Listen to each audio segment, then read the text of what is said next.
Nuevamente muy buenos días a todos, tardes ya. Antes de ir al Señor en oración, hermanos, nuevamente quiero dar la bienvenida a los hermanos que nos visitan de la Iglesia Hermana de Querétaro, a los hermanos que nos visitan desde Canadá, bienvenidos nuevamente. Y también, hermana Dani, bienvenida, un gusto que estés con nosotros. Hermanos, vamos a ir al Señor en oración. Pidamos como cada semana, hermanos, su gracia, esa gracia que veremos hoy en la predicación, una gracia abundante, sin límite. Oremos, hermanos, que el Señor nos conceda gracia para recibir su palabra, para que podamos seguir contemplando a este Verbo eterno que se hizo carne y que el Señor sea glorificado en todo. Oremos, hermanos. Padre, nuevamente, Señor,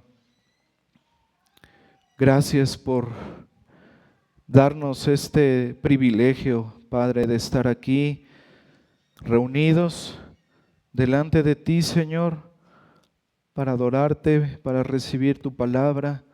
Gracias, Señor.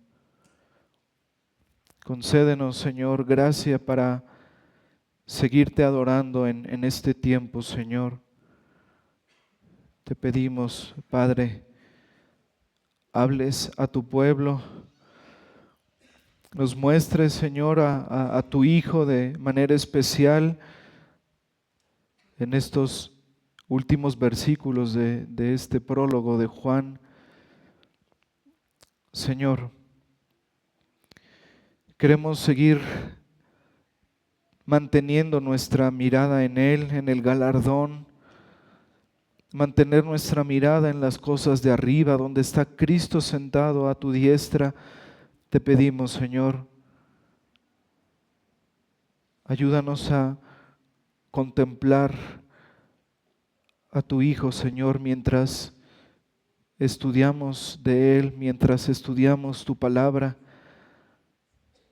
Y, Señor, que esto traiga fruto en nuestras vidas, Señor, que nuestros corazones ardan para que, así como cantamos, Señor, todos nuestros días podamos vivirlos para Él.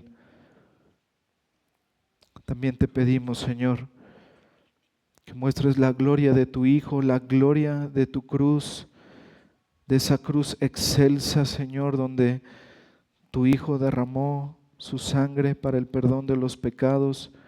Muestra, Señor, esa gloria a aquellos que están sin Cristo. Sálvalos, Señor. Obra salvación en medio de nosotros. Te lo pedimos, Señor. Todo esto para tu gloria. En Cristo Jesús oramos, Señor. Amén. Muy bien, hermanos.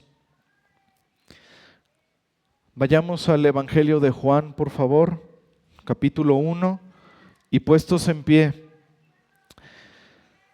en reverencia a la santa palabra, vamos a leer, hermanos, nuevamente todo el prólogo del Evangelio de Juan. Vamos a leer el pasaje de Juan, capítulo 1, versículos del 1 al 18. Y hoy, hermanos, con el favor de Dios, estaremos terminando los últimos versículos de este prólogo. Juan capítulo 1, versículos del 1 al 18. Leamos, hermanos. En el principio era el Verbo, y el Verbo era con Dios, y el Verbo era Dios. Este era en el principio con Dios. Todas las cosas por Él fueron hechas, y sin Él nada de lo que ha sido hecho fue hecho. En Él estaba la vida, y la vida era la luz de los hombres. La luz en las tinieblas resplandece, y las tinieblas no prevalecieron contra ella. Hubo un hombre enviado de Dios, el cual se llamaba Juan. Este vino por testimonio para que diese testimonio de la luz, a fin de que todos creyesen por él. No era él la luz, sino para que diese testimonio de la luz. Aquella luz verdadera que alumbra a todo hombre venía a este mundo. En el mundo estaba, y el mundo por él fue hecho, pero el mundo no le conoció. A lo suyo vino, y los suyos no le recibieron. Mas a todos los que le recibieron, a los que creen en su nombre, les dio potestad de ser hechos hijos de Dios, los cuales no son engendrados de sangre, ni de voluntad de carne, ni de voluntad de varón, sino de Dios. Y aquel Verbo fue hecho carne, y habitó entre nosotros, y vimos su gloria, gloria como del unigénito del Padre, lleno de gracia y de verdad. Juan dio testimonio de él y clamó diciendo: este es de quien yo decía, el que viene después de mí es antes de mí, porque era primero que yo. Porque de su plenitud tomamos todos, y gracia sobre gracia. Pues la ley por medio de Moisés fue dada, pero la gracia y la verdad vinieron por medio de Jesucristo. A Dios nadie le vio jamás. El unigénito Hijo que está en el seno del Padre, Él le ha dado a conocer. Amén. Pueden tomar su lugar, hermanos.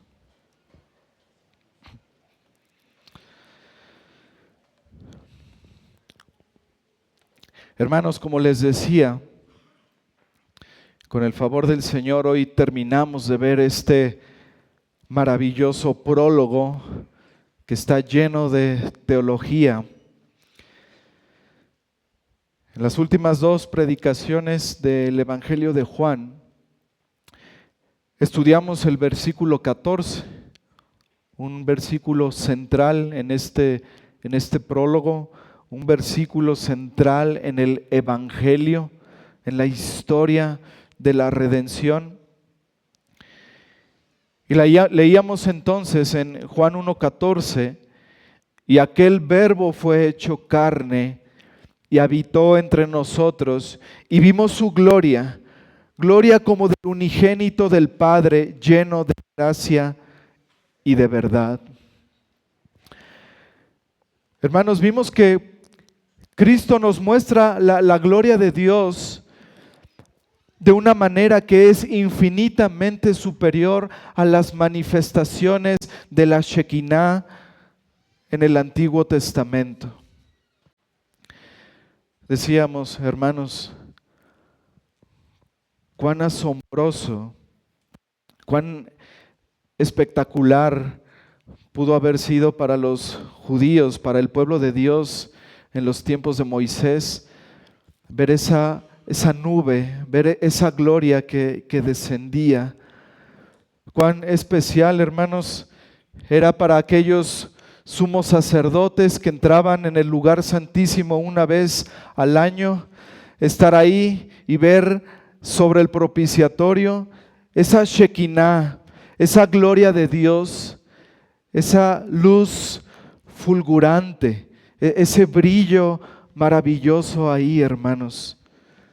Cuán asombroso tuvo que haber sido esto para el pueblo de Dios de aquel entonces, que pudo ver esa nube, esa columna de fuego, la gloria de Dios en medio de ellos, habitando en medio de ellos. Pero hermanos, cuán mayor asombro fue para Juan y para aquellos hombres, para los discípulos de Cristo, el ver, hermanos, la gloria de Dios encarnada. Ver la gloria, hermanos, del Dios eterno hecho carne. La gloria de aquel que dice Hebreos 1:3, es el resplandor de la gloria de Dios, la imagen misma de su sustancia. O como dice Pablo a los Colosenses, la imagen del Dios invisible. Ellos vieron, hermanos, la gloria de Dios velada en un manto de humanidad en Cristo. Pero vieron una gloria única, hermanos, como Juan dice ahí en el versículo 14, porque era la gloria del unigénito del Padre, lleno de gracia y de verdad. Juan, hermanos, y otros hombres pudieron ver la gloria de Dios en Cristo manifestada en sus palabras y en sus actos llenos de gracia y de verdad.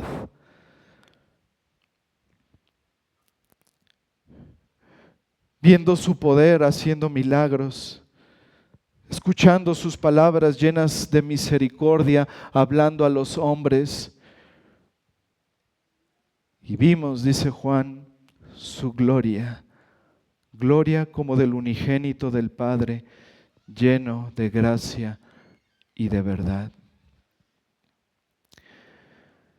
Y después de estas palabras, hermanos, Juan se encamina a terminar su prólogo. Y vamos a ver entonces, hermanos, ese final el día de hoy, y vamos a dividir este sermón en 3 partes. Vamos a ver en primer lugar, hermanos, la preeminencia de Cristo. En segundo lugar, vamos a ver la plenitud de Cristo. Y en tercer lugar, hermanos, veremos la revelación de Cristo.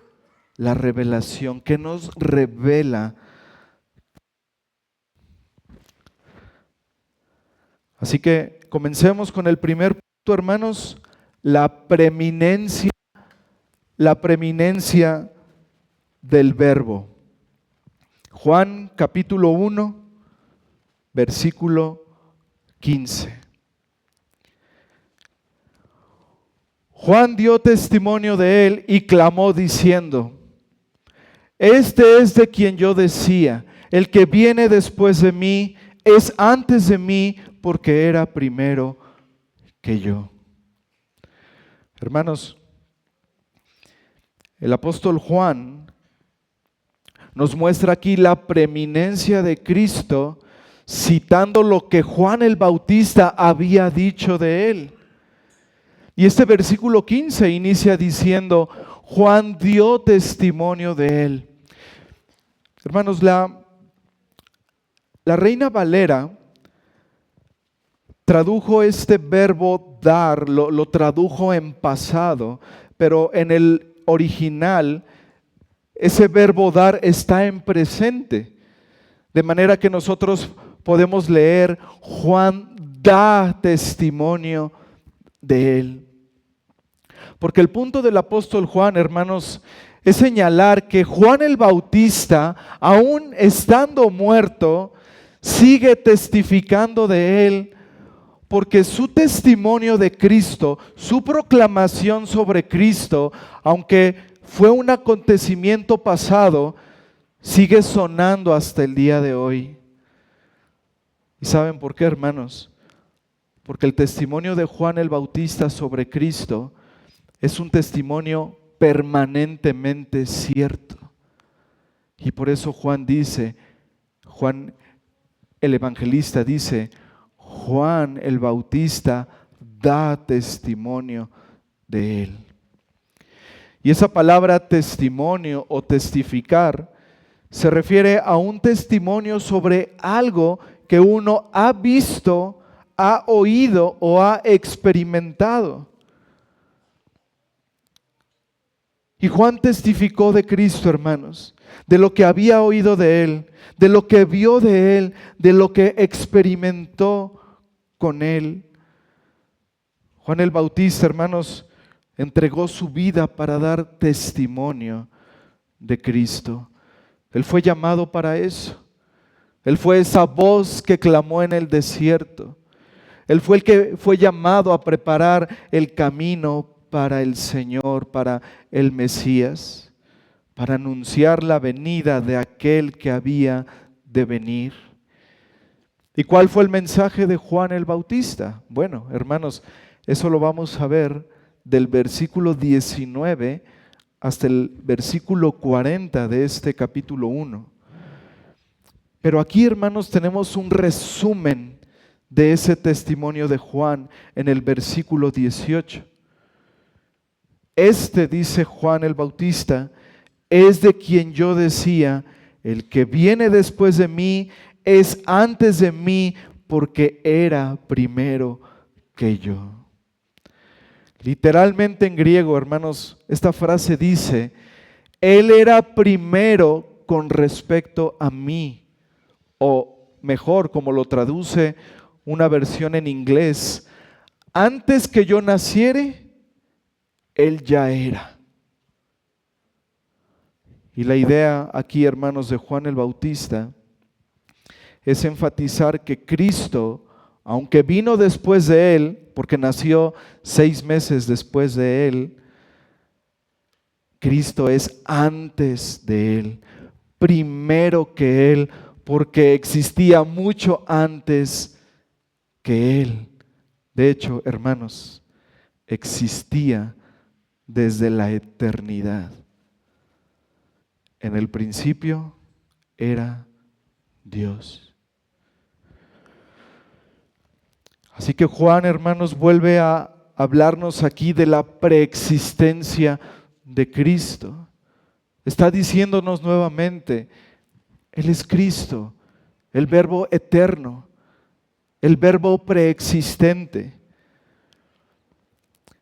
Cuando el lector llega a este final del prólogo, puede entender sin dificultad lo que Juan está diciendo aquí, porque Juan, hermanos, nos ha venido diciendo desde el principio que Cristo es el que existía en el principio con Dios.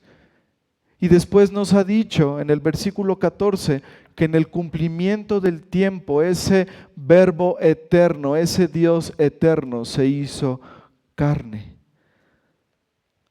Así que, hermanos, la preexistencia de Cristo implica su superioridad. Él es superior a todo.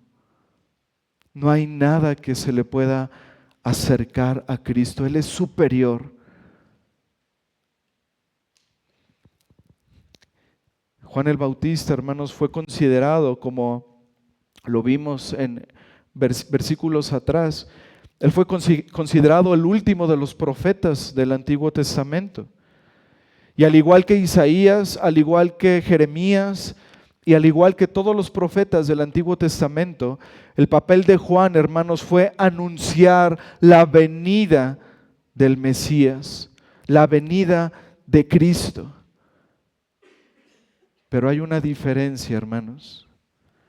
Hay una diferencia entre Juan y todos los profetas que fueron antes de él. Y por eso es que el Señor Jesucristo dijo de Juan el Bautista que no había un hombre mayor que él. ¿Por qué, hermanos? La diferencia es esta.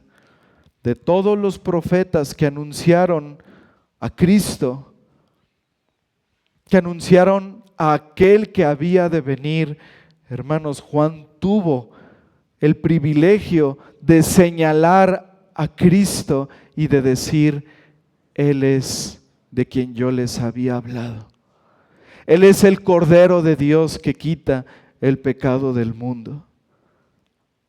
Acompáñenme por favor, hermanos, ahí a Juan capítulo 1, versículo 29.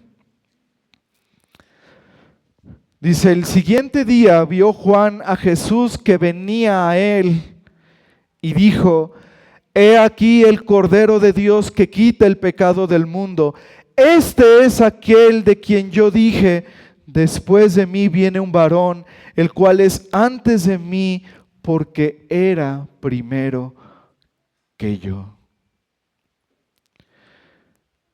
Y esto, hermanos, es algo muy especial.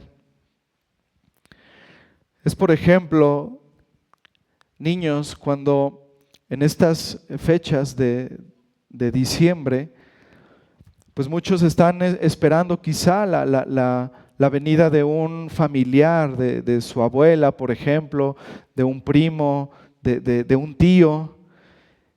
Y ustedes pueden decir a sus amiguitos de la iglesia: va a venir mi abuelita esta Navidad, se va a quedar unos días con nosotros. Y eso es muy especial. Pero cuán más especial es cuando llegas con tu abuelita a la iglesia y le dices a tus amiguitos: ella es de quien tanto les hablé. Así Juan, hermanos, de una manera mucho más especial, por supuesto, tuvo el privilegio de señalar a Cristo y de decir: Él es de quien tanto les hablé. Toda su vida Juan el Bautista, hermanos, la dedicó a anunciar a Cristo, a anunciar a aquel Cordero de Dios que quitaría el pecado del mundo. Y tuvo el privilegio de estar con Él, de señalarlo, de decirle a los demás: Él es de quien me ha agotado de hablarles. Él es el único Cordero de Dios que quita el pecado del mundo. Él es el Cristo. Pero con esta expresión de Juan el Bautista, cuando dice: es antes de mí porque era primero que yo, no solo incluye la prioridad temporal, hermanos, sino también la prioridad de Cristo absoluta. Recordemos que muchos de los discípulos de Juan el Bautista creían que Juan era el Mesías, creían que Juan era el profeta esperado por el pueblo. Pero Juan les dejó claro, hermanos, que él solo era un enviado, que él solo era un profeta enviado para dar testimonio de aquel que sí era el Cristo, de aquel que era el verdadero profeta esperado. Acompáñenme a Lucas, hermanos, por favor. Ahí atrás de Juan, Lucas capítulo 3.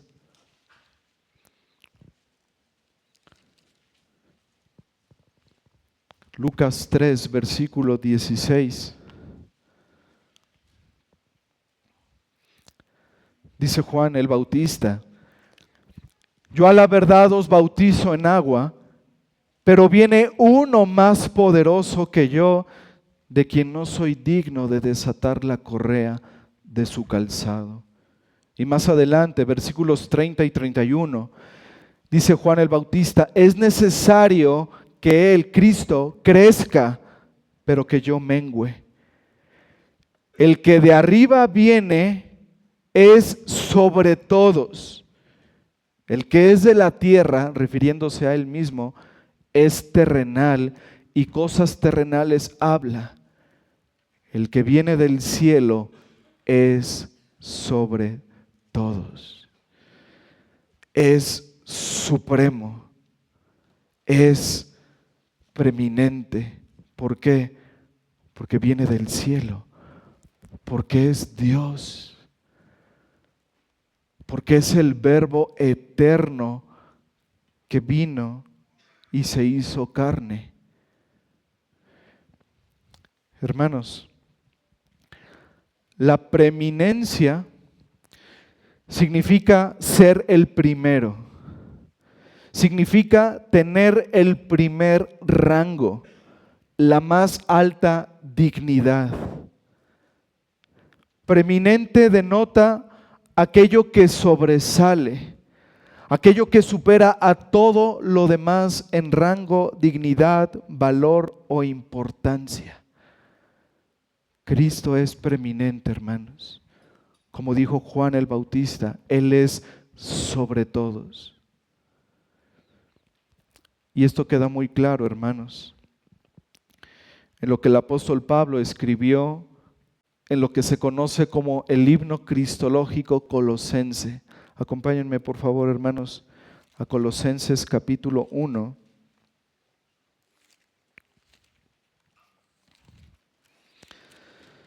Colosenses capítulo 1, versículos del 15 al 19. Aquí vemos, hermanos, con claridad la preeminencia de Cristo, el que es sobre todos, el que tiene el primer lugar en todo, hermanos, en rango, dignidad, valor e importancia. Colosenses 1, del 15 al 19, dice: Él es la imagen del Dios invisible, el primogénito de toda creación, porque en Él fueron creadas todas las cosas, las que hay en los cielos y las que hay en la tierra, visibles e invisibles, sean tronos, sean dominios, sean principados, sean potestades, todo fue creado por medio de Él y para Él. Y Él es antes de todas las cosas, y todas las cosas en Él subsisten. Y Él es la cabeza del cuerpo, que es la iglesia, el que es el principio, el primogénito de entre los muertos, para que en todo tenga, ¿qué? La preeminencia. Versículo 19, por cuanto agradó al Padre que en Él habitase toda plenitud.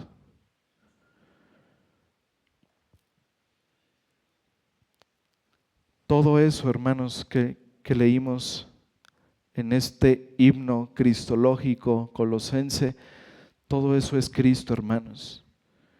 Él es preeminente. Agradó al Padre que Cristo tuviera toda preeminencia. Y para ello, hermanos, como dice el versículo 19, que en Él habitase toda plenitud. Y esto nos lleva a nuestro segundo punto, la plenitud de Cristo o la plenitud del Verbo. Regresemos a Juan, hermanos, por favor. Juan capítulo 1, versículo 16. Porque de su plenitud tomamos todos, y gracia sobre gracia. Estas ya no son palabras de Juan el Bautista. Juan el Evangelista continúa su relato sobre Cristo después de haber insertado ese testimonio de Juan el Bautista. Y ahora nos dice, porque de su plenitud tomamos todos. Esa palabra plenitud, hermanos, pleroma, es una palabra muy interesante porque tiene un sentido activo. Esa palabra literalmente significa lo que llena. De manera, hermanos, que cuando el apóstol Juan nos dice que de la plenitud de Cristo tomamos todos, no solo significa que Cristo está lleno de la plenitud de Dios, de toda la plenitud de Dios, sino que de esa plenitud, hermanos, de esa abundancia de Cristo, Él llena a todos los que son suyos.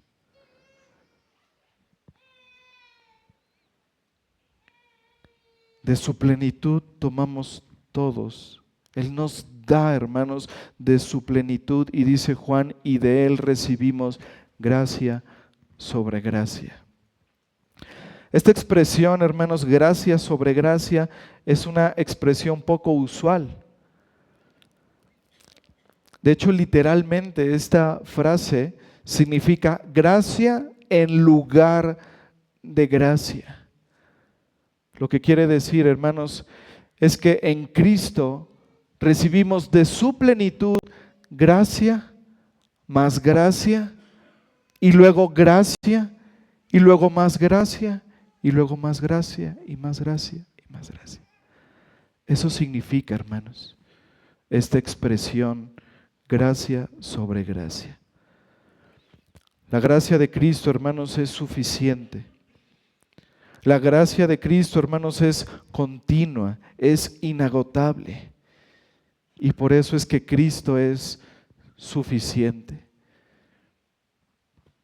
La gracia de Cristo, hermanos, es como un gran caudal, como hace ratito cantábamos, como un torrente, como una cascada inagotable, De Él recibimos gracia sobre gracia sobre gracia. Y así ha sido en nuestras vidas, hermanos, hasta ahora. Recibimos gracia del Señor en nuestra salvación y cada día recibimos gracia sobre gracia sobre gracia. Cristo es, hermanos, suficiente. Y quizá el pasaje que más habla acerca de la suficiencia de Cristo es Colosenses capítulo 2. Vayamos nuevamente ahí, hermanos, por favor. Colosenses capítulo 2. Aquí en el contexto, hermanos, algunos recordarán, pudimos estudiar esta carta. Y en el contexto, hermanos, Pablo está atacando a esos falsos maestros que decían, sí, necesitas a Cristo, pero también necesitas esto más. Sí, es necesario Cristo, pero también necesitas tener una relación mística con los ángeles, experiencias espirituales. Sí, es Cristo, mas estos ritos judíos. Sí, es Cristo, mas abstenerte de estos alimentos, etc. Y aquí Pablo, hermanos, ya les ha dicho a los colosenses lo que leímos anteriormente en Colosenses 1:19, que agradó al Padre que en Él habitase toda plenitud. Y ahora Pablo les dice en Colosenses 2, versículos 9 y 10, porque en Él habita corporalmente toda la plenitud de la deidad. Y les dice Pablo, versículo 10, y vosotros estáis completos en Él, que es la cabeza de todo principado y potestad. Hermanos, esa plenitud que habita en Cristo, esa plenitud mora en nosotros y por consecuencia, como dice Pablo a los colosenses, nosotros estamos completos en Él. Estamos plenos en Él porque de su plenitud, hermanos, nosotros tomamos. Esto es maravilloso, hermanos.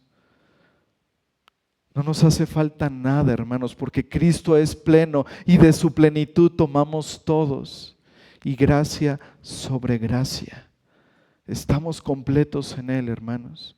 Teniendo a Cristo, lo tenemos todo.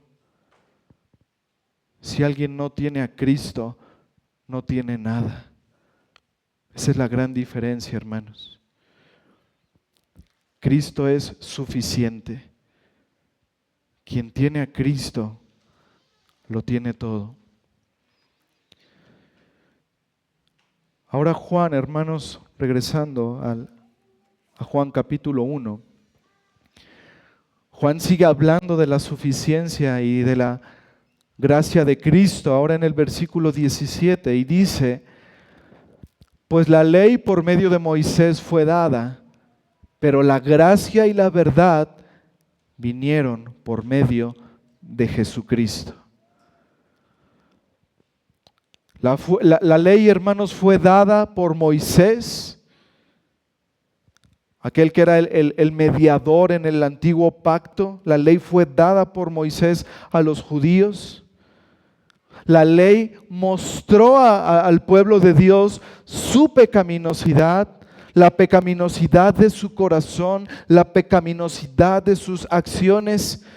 Pero hermanos, la ley nunca tuvo la intención de salvar. El propósito de la ley, hermanos, no era atraer a la gente hacia sí, porque la ley no tenía gracia, hermano, no tenía una gracia que ofrecer. La ley en sí misma, hermanos, no era un instrumento de gracia. Más bien, Dios daría gracia a través de Cristo a aquellos que habían quebrantado la ley. Como dice en Gálatas 3:13, Cristo nos redimió de la maldición de la ley, hecho por nosotros maldición.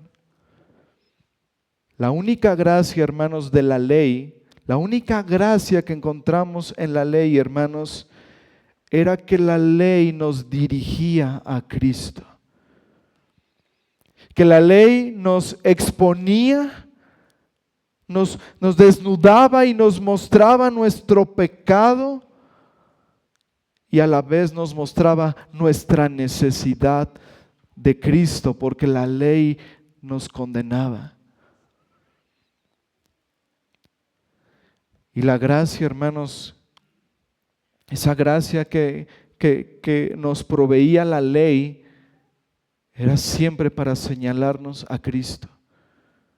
La ley contenía, por ejemplo, hermanos, los sacrificios, las sombras de aquel que había de venir. Y es de esa manera que la ley nos proveía esa gracia. No para salvarnos, sino para llevarnos al único que podía salvarnos. Pero cuando vino Cristo, hermanos, esas sombras ya no importaban. Porque la luz de Cristo, hermanos, reveló completamente lo que las sombras habían revelado en parte. Alguna vez usé esta ilustración, hermanos. Imaginemos que hay un rayo del sol fuerte que viene de esa ventana hacia acá, y hay un hermano que está ahí en la puerta y se viene acercando, y yo puedo ver esa sombra venir hacia mí. Y yo estoy esperando a ese hermano y la sombra se acerca y la sombra me dice, ahí viene, y cada vez está más cerca. Pero cuando mi hermano ya está conmigo, ya la sombra no es necesaria, porque ahora puedo disfrutar de la comunión con ese hermano. Así, hermanos, la ley anunciaba en sombras a Cristo, en esos sacrificios, en esos corderos para el sacrificio. En todas esas sombras, hermanos, anunciaba a Cristo. Pero cuando Cristo llegó, hermanos, cuando el Verbo se hizo carne, todas esas cosas ya pierden valor, porque ahora Cristo habita entre nosotros y ahora podemos ver su gloria como del unigénito del Padre, lleno de gracia y de verdad. Y ahora podemos disfrutar de Él, hermanos, y tener comunión con Él. Ya no hay necesidad de hacer las cosas que anticipaban su venida. Ya no hay necesidad de esos ritos, ya no hay necesidad de esos sacrificios, porque Cristo, hermanos, habitó entre nosotros.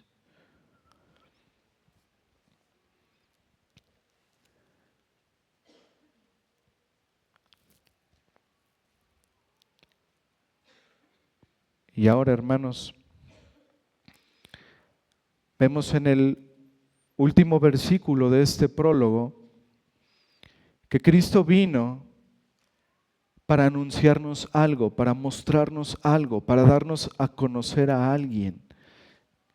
Y este es el último punto, hermanos, la revelación del Verbo. Juan, capítulo 1, versículo 18. A Dios nadie le vio jamás. El unigénito Hijo que está en el seno del Padre, Él le ha dado a conocer. Hermanos, este versículo es el clímax del prólogo. Porque este versículo, hermanos, subraya esa íntima relación que hay entre Cristo y el Padre. Ahora mira cómo se repite esa frase, gracia y verdad, que vimos la semana pasada. Gracia y verdad.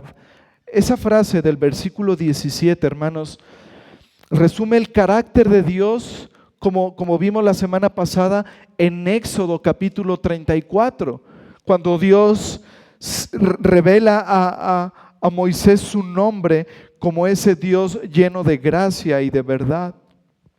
Acompáñenme por favor ahí, hermanos. Vamos al libro de Éxodo.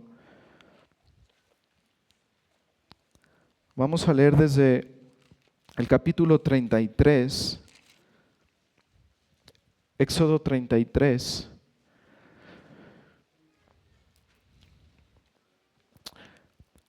Porque hermanos, Juan seguramente está pensando en este pasaje, porque no solamente menciona la gracia y la verdad, sino que también en el versículo 18 de su prólogo menciona que nadie puede ver a Dios.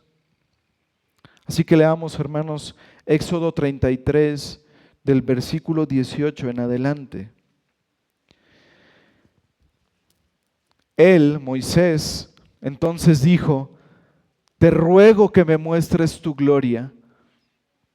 Y le respondió Dios: yo haré pasar todo mi bien delante de tu rostro, y proclamaré el nombre de Jehová delante de ti, y tendré misericordia del que tendré misericordia, y seré clemente para con el que seré clemente. Dijo más: no podrás ver mi rostro, porque no me verá hombre y vivirá. Y dijo aún Jehová: he aquí un lugar junto a mí, y tú estarás sobre la peña, y cuando pase mi gloria, yo te pondré en una hendidura de la peña, y te cubriré con mi mano hasta que haya pasado. Después apartaré mi mano, y verás mis espaldas, mas no se verá mi rostro. Esto del rostro de Dios, hermanos, por supuesto no se refiere a un rostro físico, a que Dios tenga un rostro físico. Él es espíritu. Se refiere a que si Él mostrara toda su gloria a Moisés, Moisés caería fulminado. Hermanos, pensemos esto. Un hombre no puede mirar ni siquiera por unos segundos directamente al sol, no puede mantener la mirada en el sol por unos segundos. Imagina mirar a su creador. Imagina mirar al creador de esa estrella. Así que el Señor, hermanos, le promete a Moisés mostrarle parte de su gloria. Y ahora sí, hermanos, en Éxodo 34, versículo del 5 en adelante, vean la manera, hermanos, en que el Señor le muestra la gloria a Moisés. Le dice en el versículo 5: y Jehová descendió en la nube y estuvo allí con él, proclamando el nombre de Jehová. Y pasando Jehová por delante de él, proclamó primero su gracia. Jehová, Jehová, fuerte, misericordioso y piadoso, tardo para la ira y grande en misericordia y verdad, que guarda misericordia a millares, que perdona la iniquidad, la rebelión y el pecado, y ahora su verdad, y que de ningún modo tendrá por inocente al malvado, que visita la iniquidad de los padres sobre los hijos y sobre los hijos de los hijos hasta la tercera y cuarta generación. Veamos esto, hermanos. Dios le dice a Moisés: no puedes verme y vivir, pero te voy a mostrar un poco de mi gloria. ¿Y qué es lo que hace el Señor, hermanos? Le da a conocer sus perfecciones, su gracia y su verdad. Le da a conocer, hermanos, su gloria a través de decirle: yo soy lleno de gracia y de verdad. Y entonces Juan, el apóstol Juan, toma esto y dice: a Dios nadie le vio jamás. Ciertamente nadie ha visto a Dios en su totalidad, hermanos. Algunos tuvieron visiones parciales de Dios. Las teofanías del Antiguo Testamento, hermanos, no daban a conocer ni podían dar a conocer a Dios en su totalidad. Pero Cristo, dice Juan, Él le ha dado a conocer. Porque Juan, hermanos, al comienzo de su evangelio, él ha dicho: y el Verbo era con Dios. Era en el principio con Dios, cara a cara con Dios. Y Cristo dijo en Juan 6:46, no que alguno haya visto al Padre, sino aquel que vino de Dios, éste ha visto al Padre. Y por eso es que Juan nos dice, hermanos, al final del prólogo, Juan 1:18 dice, a Dios nadie le vio jamás, el unigénito Hijo que está en el seno del Padre, Él le ha dado a conocer. Nadie ha visto, hermanos, la plenitud de la gracia y la verdad de Dios. Nadie, hermanos. Hasta ahora, dice Juan, porque el Verbo encarnado, hermanos, reveló la plenitud de la gracia y la verdad de Dios. Cristo, hermanos, reveló la plenitud de la gracia y la verdad de Dios. Y es por eso que Juan dice, y vimos su gloria, lleno de gracia y de verdad. En Cristo, hermanos, Juan y muchos otros vieron la gloria de Dios, la plenitud de Dios en Él, lleno de gracia y de verdad. Y Cristo le ha dado a conocer, hermanos, porque, como dice Juan, Él es el unigénito que está en el seno del Padre. Ahora, hermanos, nuevamente, la Reina Valera tradujo el unigénito Hijo en este versículo 18, pero algunos buenos manuscritos recogen esta expresión, Dios el unigénito. De hecho, hermanos, la Nueva Versión Internacional y la Biblia de las Américas lo traducen así, no como el unigénito Hijo, sino como Dios el unigénito.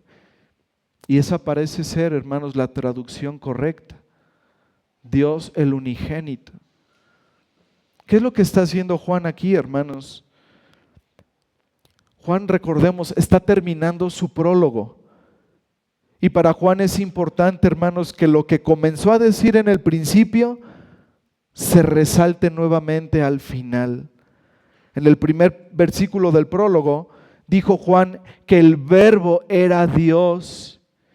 Y ahora en el versículo 18 repite lo mismo, que Jesús es el único Dios.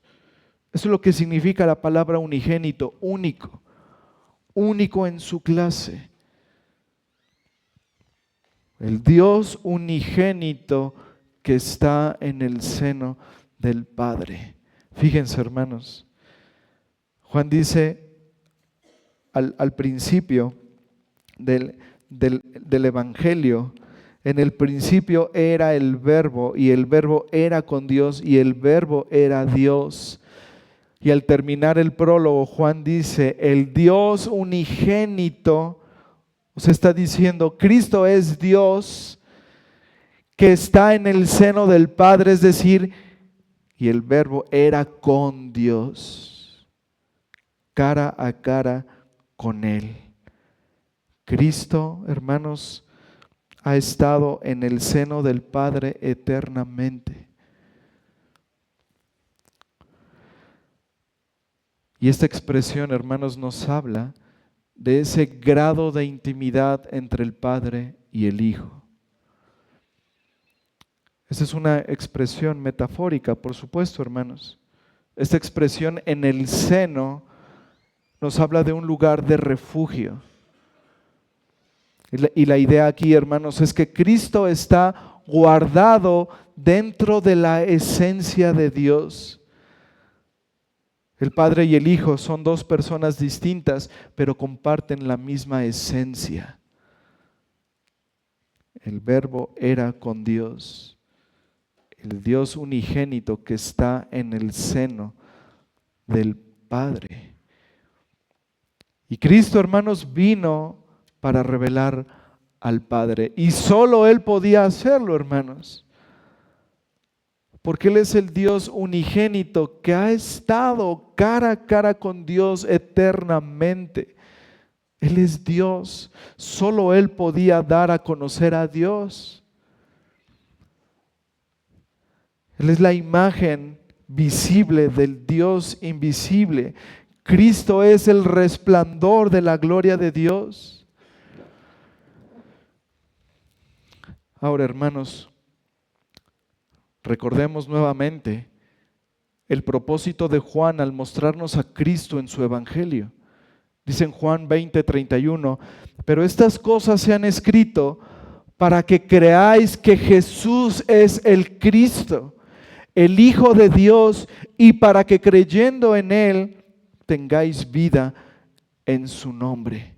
Ese es el propósito de Juan, hermanos. Y por eso desde el prólogo nos ha dado una probadita muy teológica de todo lo que nos va a mostrar a lo largo de su evangelio. Es la intención de Juan, hermanos, mostrarnos la deidad de Cristo, que quede claro que Él es el Cristo, que Él es el Hijo de Dios, para que las personas puedan creer en Él y para que creyendo en Él tengan vida en su nombre. Que tengan esa vida espiritual, que es el nuevo nacimiento, y para que tengan vida eterna. ¿Qué es la vida eterna, hermanos? Cristo mismo lo dijo en Juan 17:3, y esa es la vida eterna, que te conozcan a ti, el único Dios verdadero, y a Jesucristo, a quien has enviado. La vida eterna, hermanos, es conocer a Dios, y solo Cristo da a conocer a Dios, y es por eso, hermanos, que Cristo es suficiente. Es solo a través de Cristo, hermanos, que una persona puede conocer a Dios. Nadie ha visto a Dios jamás. El único que puede dar a conocer a Dios es Cristo, el que era en el principio con Dios, el que está en el seno del Padre. Cristo, hermanos, es suficiente para que conozcamos al único Dios verdadero. Ese es el punto de Juan, hermanos. Él le ha dado a conocer. Y como más adelante, en su primera carta, el apóstol Juan, en el capítulo 5, versículo 20, Juan reforzaría y dice Juan, pero sabemos que el Hijo de Dios ha venido y nos ha dado entendimiento para conocer al que es verdadero. Y estamos en el verdadero, en su Hijo Jesucristo. Este es el verdadero Dios y la vida eterna. Hermanos, este prólogo de este evangelio nos recuerda que las promesas que comienzan en el libro de Génesis con respecto a Cristo y que continúan a lo largo del Antiguo Testamento se cumplen finalmente en Cristo. Él es el Mesías prometido. Él es la respuesta a la necesidad del hombre de un Salvador. Solo a través de Cristo, hermanos, podría reducirse ese gran abismo que había entre el hombre completamente corrupto y el Dios completamente santo. Solo a través de Cristo, hermanos, se redujo ese abismo. Él es la reconciliación. La historia del Evangelio, hermanos, es una historia de rescate y Cristo es el rescatador. La historia del Evangelio, hermanos, desde el principio es una promesa y Cristo, hermanos, es el cumplimiento de esa promesa. La historia del Evangelio, hermanos, trata de Jesucristo y de la gracia que ha puesto a disposición de todo aquel que cree en Él. querido amigo, que estás sin Cristo, es la promesa de Dios que todos aquellos que vayan a Cristo en arrepentimiento y fe serán salvos. Es una promesa del Dios inmutable, del Dios que no cambia. Aquellos que vayan a Cristo en arrepentimiento y fe serán salvos. Experimentarán la gracia de Dios en sus vidas al recibir el perdón de todos sus pecados y la vida eterna. Cristo, hermanos, es la fuente de toda bendición. Querido amigo, quiero mostrarte unos pasajes para que puedas mirar la suficiencia y la plenitud de Cristo. Mira Juan capítulo 4, versículos 13 y 14. Juan 4, versículos 13 y 14.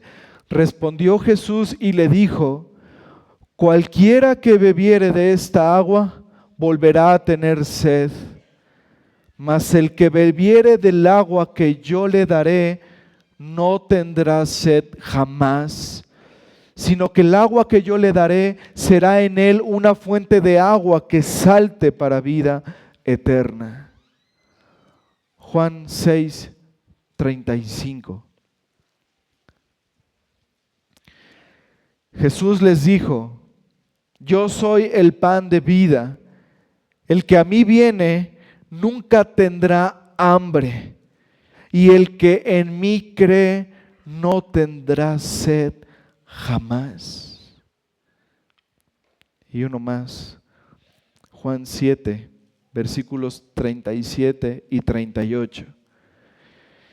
En el último y gran día de la fiesta, Jesús se puso en pie y alzó la voz diciendo: si alguno tiene sed, venga a mí y beba. El que cree en mí, como dice la Escritura, de su interior correrán ríos de agua viva. Querido amigo, como vemos en estos pasajes, en Cristo hay gracia sobre gracia. En Cristo hay ese torrente de gracia interminable, gracia sobre gracia. Pero ¿sabes algo, querido amigo? Fuera de Cristo solo hay condenación y juicio.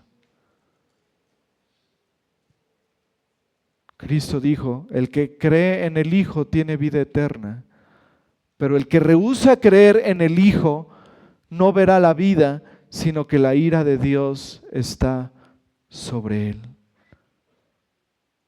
Hoy, querido amigo, si tú vienes a Cristo en arrepentimiento y fe, hoy puedes experimentar la gracia de Dios en Cristo, una gracia que no termina. Gracia sobre gracia en tu vida.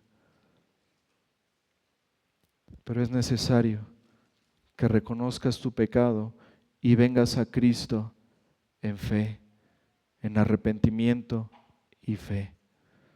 De otra manera, como dice Juan, la ira de Dios permanecerá sobre ti y solo te espera la condenación y el juicio eterno en el infierno. Pero hoy el Señor te muestra el Evangelio.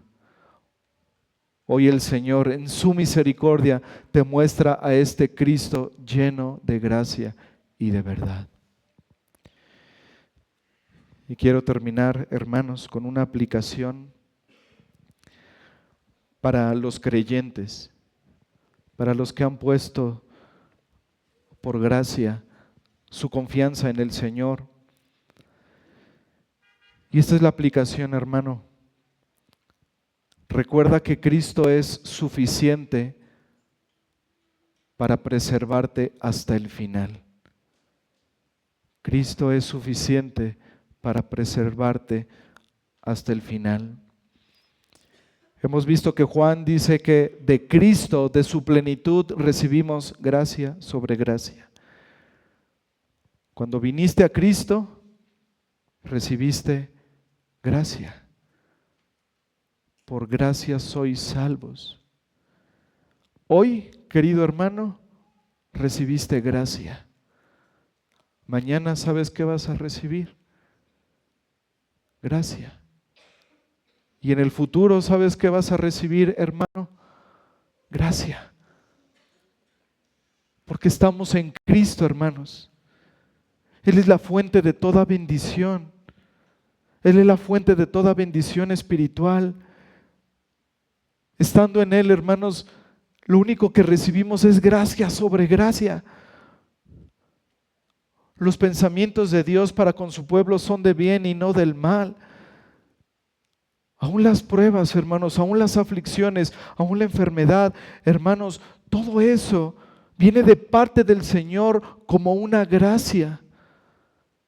Solo podemos recibir, hermanos, los que estamos en Cristo, solo podemos recibir gracia y más gracia y más gracia y más gracia.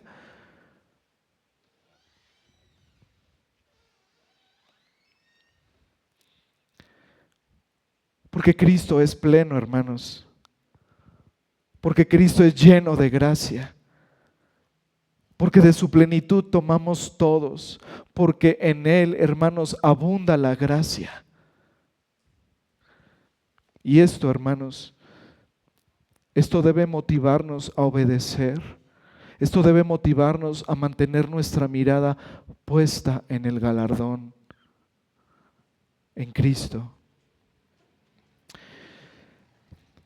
Hermano, puede que conozcas la canción o el himno de John Newton, Amazing Grace o Sublime Gracia. Pero, ¿sabes por qué John Newton escribió ese himno? John Newton, hermanos, acostumbraba a escribir himnos pensando en su congregación. En su iglesia había un miembro llamado William Cowper. Este joven le ayudaba mucho a John Newton en su ministerio. William Cowper, hermanos, era un poeta fantástico. Él escribió himnos como "Hay una fuente llena de sangre", o el famoso himno "Dios se mueve de maneras misteriosas". Y sin embargo, hermanos, este joven, William Cowper, él luchó toda su vida contra la ansiedad, contra la depresión, contra la autocondenación. Y la canción Sublime Gracia fue escrita por John Owen para un servicio de Año Nuevo en el 1773.